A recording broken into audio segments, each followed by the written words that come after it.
តើអ្នកគ្នាមានដឹងអត់ថាកាលពីសម័យមុនកម្ពុជាត្រូវបានបារាំងគ្រប់គ្រងជាង90ឆ្នាំអ្នកនរគ្នាចាប់ពីឆ្នាំ1863រហូតដល់1953អញ្ចឹងបើគិតទៅវាជាង90ឆ្នាំណាអ្នកគ្នាបារាំងបាននាំមកនៅសាលារៀននិងអគារទំនើបប៉ុន្តែបរដ្ឋកម្ពុជាបានបាត់បង់សិទ្ធិនិងអធិបតេយ្យភាពអ្នកគ្នាទោះយ៉ាងណាក៏ដោយនៅឆ្នាំ1953ព្រះបាទនរោត្តមសីហនុបានដឹកនាំប្រជាជនទាមទារឯករាជ្យវិញដោយជោគជ័យថ្ងៃទី9ខែវិច្ឆិកានៅខាងមុខនឹងគេចាត់ទុកថាគឺជាថ្ងៃឯករាជ្យជាតិរបស់កម្ពុជាយើងអ្នកនរគ្នាតែអត់ដឹងឥ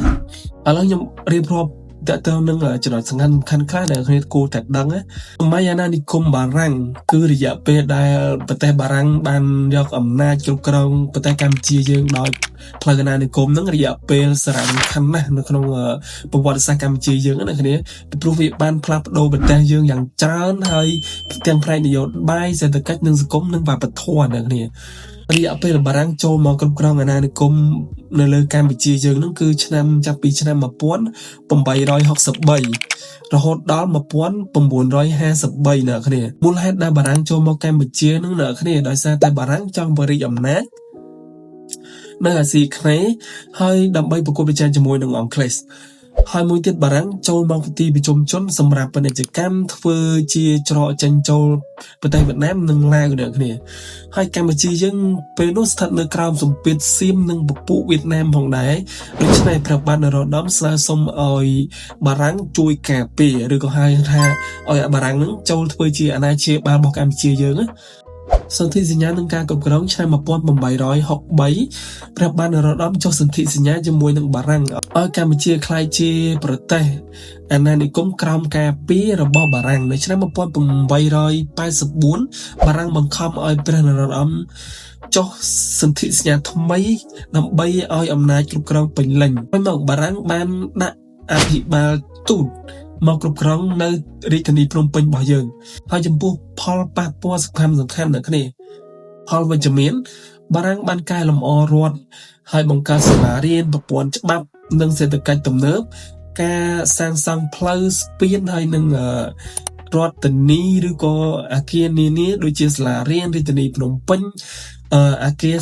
សារមន្ទីរជាដើមអ្នកគ្នា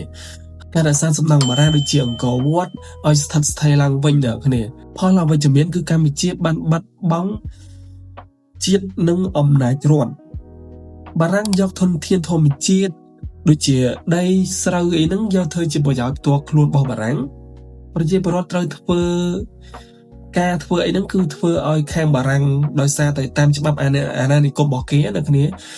ព្រះបាទនរោត្តមសីហនុបានដឹកនាំប្រជាពលរដ្ឋ